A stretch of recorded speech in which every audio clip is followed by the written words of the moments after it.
We are taught that being a man means privilege, strength, and freedom. But for the Vikings, it often meant the opposite. A man judged feminine wasn't pitied, he was punished. His days turned brutal, his nights unbearable, and his story often closed in blood. So, let's count down 11 of the worst fates that awaited any man the Vikings decided wasn't man enough, starting from the less gruesome. But don't be fooled. Even the less severe ones could ruin a life beyond repair. Number 11. Níðstöng, the shame pole. Before blood was spilled, the Vikings knew how to cut deeper, with shame. Imagine someone carves a tall wooden pole, fastens a horse's head to the top, and turns it backwards to mock the natural order. Then, they inscribe runes across the pole, publicly branding the man as argur, unmanly, tainted. The pole wasn't hidden in the woods. It was planted right where everyone could see it. Neighbors passing by would whisper, point, and smirk. This wasn't just graffiti on a wall. It was a public curse, a social death notice. Once your name was on a shame pole, allies distanced themselves, kin grew cautious, and suddenly you weren't part of the community anymore. For a Viking, being cut off from honor was like being cut off from oxygen. And if the shame pole wasn't enough to sink you, the Vikings had sharper tools of humiliation, ones that spread your disgrace faster than any wildfire. Number 10. Senna, the mocking verse. The Norse loved poetry, but not all verses were sung in praise. If you were accused of softness, skalds would weave biting rhymes about your cowardice or passivity, reciting them at feasts and gatherings where everyone listened. Laughter cut deeper than any blade. A single verse could echo across villages. Strangers who had never seen your face might already know the story of your disgrace. You weren't just mocked, you were immortalized in shame. And in a society where reputation was life, poetry was a weapon sharper than steel. But humiliation was only the opening act. Once words and symbols had crushed your name, the Vikings demanded proof. Proof that you were still a man worth standing. And that meant stepping into the killing ground. Number 9. Holmganga, trial by duel. Accused of being unmanly, you had one way to clear your name: fight for it. The Holmganga was no brawl. It was a ritualized duel fought in a small space, often no bigger than a cloak spread on the ground. 2 men, 2 weapons, no room to run. Refuse the duel, and you admit guilt. Lose the duel, and you lose more than blood. You lose protection, honor, and often your life. Even victory wasn't sweet, because once branded argur, rivals could keep challenging you again and again, draining your strength until either your body broke or your spirit did. Losing a duel wasn't always the end. Sometimes it was only the beginning. Because when the crowd left and the blood dried, the condemned man faced punishments designed to haunt him long after the fight was over. Number 8. Figurines of shame. The Vikings knew how to kill a man without touching him. If you were branded argur, neighbors might carve crude figurines of you in humiliating poses, sometimes bent over, sometimes dressed as a woman.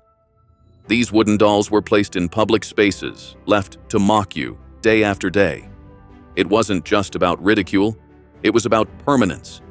Figurines reminded everyone of your disgrace long after the shame pole had rotted. A passerby didn't need to hear the gossip. They could see your weakness carved in wood. It was a living reminder that your manhood had been stripped, and it followed you everywhere. But dummies and poems could only go so far. For the Vikings, true punishment had to be lived, breathed, and suffered in flesh and bone. And that's where exile came in. Number 7. Fyrbaugsgarðr, the lesser outlaw. Exile wasn't just banishment. It was slow-motion death. The Vikings had 2 kinds, and the lesser one was bad enough. A man accused of unmanliness might be sentenced to 3 years of outlawry. That meant no home, no hearth, no helping hands. Imagine wandering the freezing forests with no right to food, fire, or shelter. Even your kin risked punishment if they offered you bread. You weren't just alone, you were hunted. Anyone could kill you, and no law would protect you. Some tried to survive, living like wolves, hiding in caves. but most didn't last. The Vikings had an even harsher sentence waiting than this. For men, they wanted erased completely, body, name, and soul. Number 6. Skóggangr, the full outlaw. The worst kind of exile was called Skóggangr, literally going into the forest. And unlike the lesser outlaw, this one never ended. Once branded, you lose everything. No food, no family, no fire, no protection. You weren't a man anymore. You were prey. Anyone could kill you without consequence, and many tried. Some were hunted down within days. Others starved or froze when winter arrived. Those rare few who survived lived like ghosts, constantly on the move, never sleeping in the same spot twice. To the Vikings, a man who lost his honor wasn't fit to live among humans. He belonged in the wild, to be chased like an animal until he broke. And if being hunted like a wolf wasn't enough, the Vikings could kill you without spilling a drop of blood by erasing your very existence. Number 5. Erased from memory. For Vikings, memory was immortality. Songs, sagas, and family trees carried your name long after death. But if you were condemned as feminine, even that could be stolen from you. Families erased your name from genealogies. Scribes left you out of property records. Storytellers skipped your deeds in the sagas. It was like a second death. More terrifying than the first, because in Viking belief, to be remembered was to live forever. To be forgotten was to vanish completely, as if you had never drawn breath. No grave, no story, no trace. Just silence. And for a Viking, silence was worse than death itself.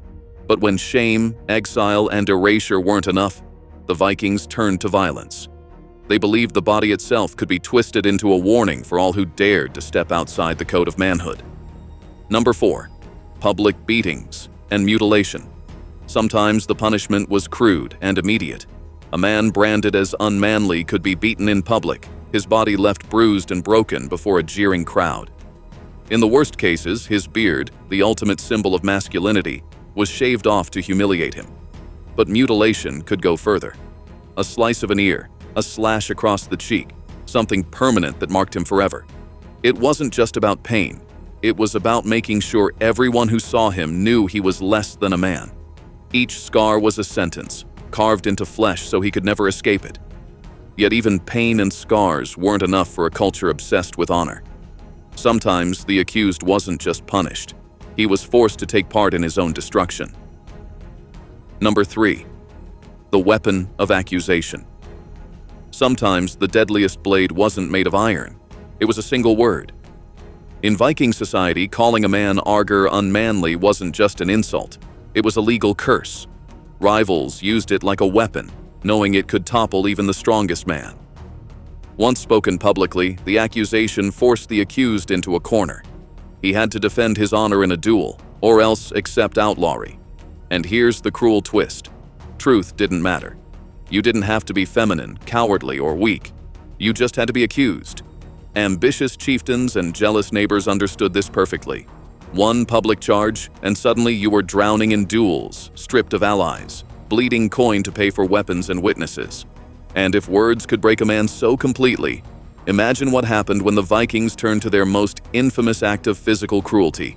Because sometimes they didn't just want to ruin your honor, they tried to tear your body apart in front of everyone. Number 2. The Blood Eagle. Few punishments have the same chilling reputation as the Blood Eagle. If the Vikings wanted to make an example of you, they chose this. The condemned man was laid face down and his back was sliced open. Ribs were cracked apart and lungs pulled out, spread across his shoulders like wings. Some say it was done while the victim was still alive. Others argue it was mostly symbolic. But either way, the message was clear.